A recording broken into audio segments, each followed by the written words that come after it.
Kımmatlı ağaylar, eceller, düğününü titretip, tarıhты özgörttük, kılımdardı doğrultup özgörtken mıhçigerlerdi dağı, el bağarlardı dağı, mal bağarlardı dağı, muğalim tarbiyalap, muğalim östürgen. Ben mektepte 57 yıl işlegen kişinin balasın. Apam mektepte 57 yıl işledi. Ömür boyu Kırgızistan'da sabak verdi. Ağayların aslına gelip, ana aytıp, bunu aytıp, sizlerge akıl aytıp, mintip sabak verdiler. Mintip okukula da uyat kılgın gelgen çok. Uyat boldum da gelgen çok. Ben ağay menen birinci jolukkan okuyamda aytıp vereyim. Bizden konferensiya, şu yerde gep kılıcı sözde oylayayım da, ben atıp Süyünbek, kişinekey gezimde suku dep erkele düşeceğim. İkinci klas tümüktüp jayında sarı oynap жүрөp, anan bir uyum akırda baylanıp turgan. Kişinekey ulak arıver çırkap жүргөн. Anan akırga ulak sekirip düşkөндөн кийин uyum yüzü menen çelip ırgıtıp koysununda içegisi çıkıp kaldı. Anda apama çokap geldim. Apa ulaktın içegisi çıkıp kaldı. Çırkırıp atatsın. İyi karmak geldi. Ulaktı karmak geldim ağaylar. Karmak gelsem apam şoğuna degende sizler de bilesizler. Жылкынын kuyruğundan жасайт ana. Ana an menen şırdak, giyisti şırıyt. İlgerki sözler menen aytadi. Ana temeneni iyip ber dedi, temeneni iyip berdim başına. Şoğunanı saptap berdim, şoğuna menen apam tükürüp durup, şakarındары türtüp, ana büzüp koydu, tikip koydu. Da çıkıp tikip koydu, tegirgenin varın kırktık, anan avgust ayı bütkönçe ayılıp ketti. Sentябрда geldik, sağlık gelsinler, Kulça Jolomanov degen ağayın var ele. Okuçular, 3 ay boyu jürdüңөр, kanday gelgen kuştарды kattadыңар dedi. Kimler menen taanıştыңар dedi. Uşul 3 ayın içinde esiңerde kalıp kala turgan kanday okuya başıңardan ötü. Emne esiңerde kaldı şu 3 ayın içinde. Oşo jönүндө сочинение жазгыла dedi. Oturabız, жазып atабыз, эмнеден баштарымды билбейм. Агай dedim. Al убакта тыныш белгилерин туура койчумун, койчумун билбейм аны. Агайга экзамен берип, сүйлөп бүткөндөн кийин. Анан бүтүрүп койдум да, агай жайында жүрсөм эле менин күрөң уюм байланып турчанын акырдан чөп жагаткан улагым секирип түшсө, мүйүзү менен челип туруп, ырыктыбыз ичегиси чыгып калды. Апам ары түртүп туруп анан тигип койсо анан айыгып кетти, ошол улак короодо жүрөт деп туруп анан жаздым. Алдына Касманбетов, Сүйүнбек деп туруп жазып койдум экинчи класста. Эртеси күнү агай диктанттар сочинениясында отурат. Кененбаева 5, Амангелди 4, Касманбетов жылдырып койду да башкалардын баарын окуду. Анан кийин эле мени чакырды. Балам деди, агай. Ушул агайым аябай көпкө жашап өттү. Менин колумдан үзүлдү ошол агайым Бишкекке келип.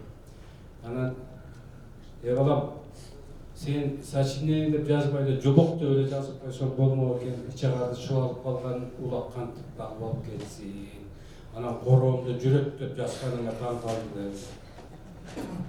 Же жомок экенине билбейм. Анан аягында короомдо жүрөт деп жазып койду. Бул чынбы? Бул чындыкка жатпайт, ичагасы чоңоп калган мал болчу эле деди агайымчы. Анан кичинекей мына азыр 8 жашым, ушу жашымдан баштап мен эмес мамлекетке калп айтып атпайсың, бул мамлекеттик ишканада мектеп деген. Ушундайыңдан калп айтсаң ал эмне болот балам, антпей жүргүз башына жомок деп жаз. Бүгүн сага 2 коюп турайын деди. Жаным башайды, агайда койгон жок. Үйгө келдим. Таң атпайт келди. Улагымды жетелеп басып жүрөп. Эртеси күнү таң аткандан кийин улагымды көтөрүп алып, мектепте чоңдар бардын аркасында улагымды кармап алып жашып турам. Звонок болду, анан окуучулар кирди. Анан агайым келди. Киргенде эле улакты көтөрүп барып туруп агайымдын алдына чапкасынан салып стол үстүнө. Агай көрдүңүзбү, мен калп айткан эмесмин десем эле. Ачышты алып улам карап алды. Сары карт болуп деген сөздү түшүнөсүңөр да?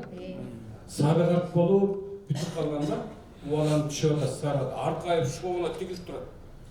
Агай көрүп алып атса, "Үй балам чыды экен, мал болуп кетиптир" деди. Klastaşların bari karap atar. Oşa günden başlap ataklı okçu oldu.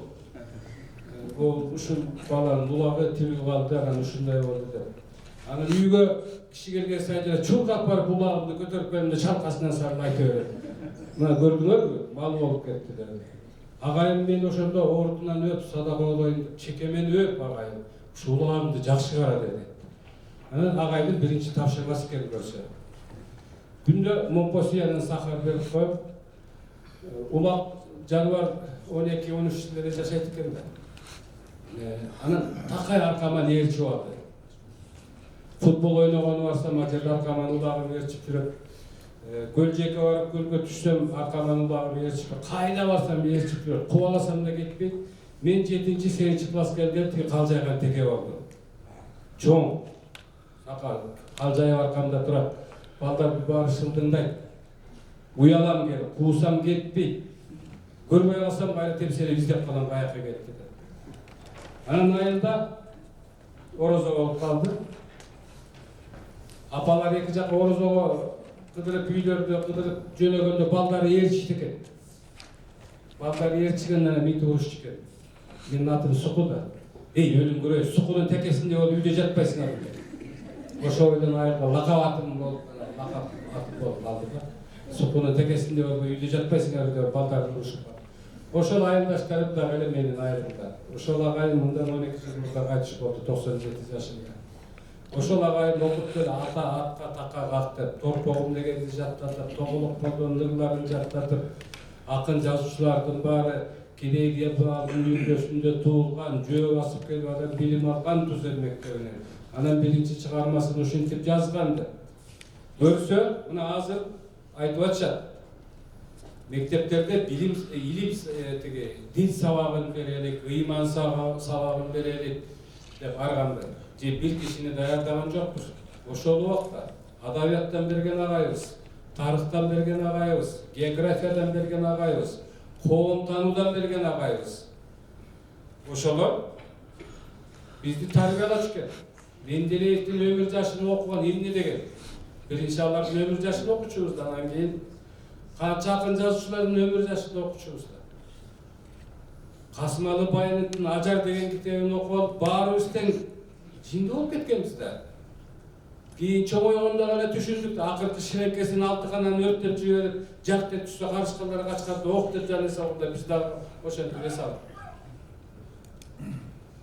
Мына көрсө, силердин эмгегиңер, агайлардын эмгеги, эжейлердин эмгеги, биздин коомдо тилекке каршы мугалимдин баласы катары айтып атам, өтө аз. Агайлар, эжейлер силерге аябай таазим. Атам айтып калчу эле. Караса жан чыккан, кармаса кан чыккан, аябай каардуу, күчтүү бийлик менен Орто Азияда атагы чыккан Улукбек деген хан болгон. Ошол киши кийинчерээк адал арамды ажыратып, ак караны бөлүп, пайгамбар жашына жетип, элүүлөрдөн өтүп калганда илимге киришип кетет. Ушу күнгө чейин Улукбектин обсерваториясы деген Самаркандда Улукбек обсерваториясы. Ошо киши өлөрүндө бүт өкүмдарлар, эмирлер баары келип узатып аткандан акыркы өтүнүшүңүз десе, мени мындан 60 шакырым жерде Жари деген айыл бар. Ошо Жари айылында мени окуткан агайым бар. Ошол агайымдын бутун жастан туптурган көмгүлөр.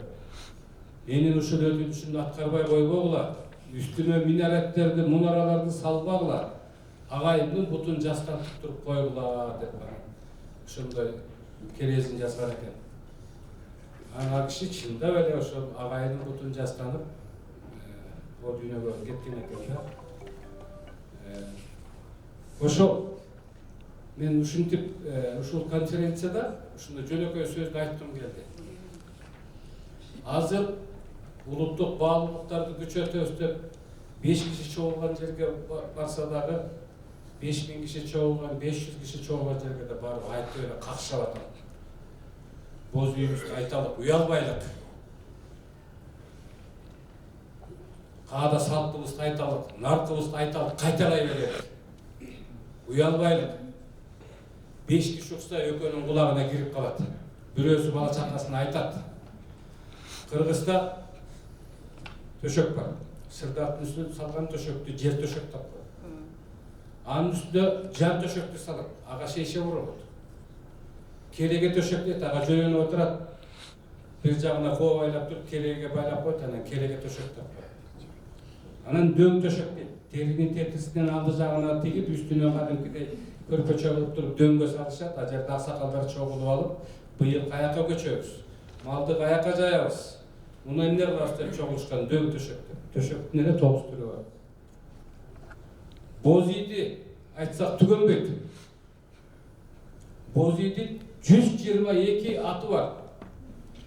Кереге, ук, түндүк, туурдук, улага, ылага, кемеге 4, ыптан, чыктан деп айтсак көп болсо бир 20-сын айтабыз. Кеңеш Жусупов деген агайыбыз 120 аталыш менен айтып атат. Муну балдарыбыз билбей калды. Атчан киши жөө кишиге салам берерин балдарыбыз билбейт. Аял кишиге эркек киши биринчи салам берерин билбейт.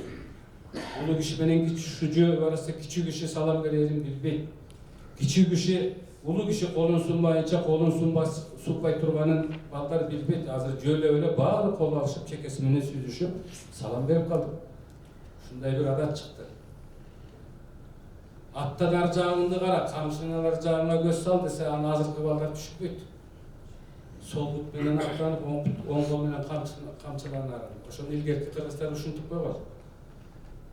Аттан ар жактан мал жайылып келатып деп. Кыргыздар мынтип айткан бай кишине. Малы тетири жайылып калган бай экен деп. Азыр ким түшүндүрүп бере алат азыркы мына 30-40ка чыккан киши деле түшүндүрүп бере алат да. Малы кантип тетири жайылып калсын. Малынын көптүгүнө мал кородон чыккандан жайылып кетет. Кимдин малы көп болсо тегерегинде уюп калат экен. Ошо сөздү кыргыздар малы тетири жайылып калган бай экен деп айтышчу экен.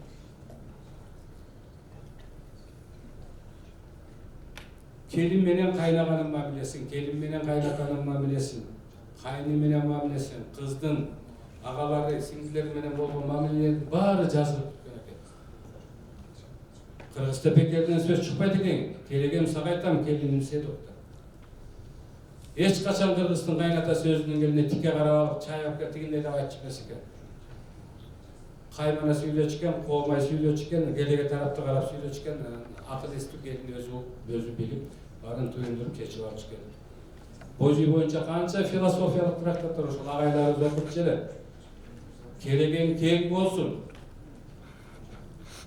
эл келет. Угуң узун болсун, жел келет. Түндүгүң бийик болсун, нур түшөт. Нур түшкөн боз үйгө кут түшөт.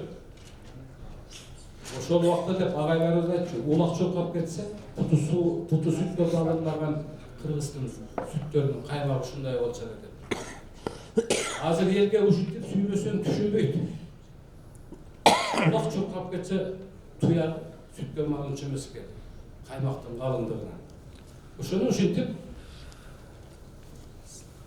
агайларыбыз биздин 70-чи жылдарда 70 агайларыбыз ушундай сөздөрдү айтып берчү да кыргыз тилинен сабак берип атканда. Чапанды чечип алып карматып, балам ушу чапандын 12 аты бар.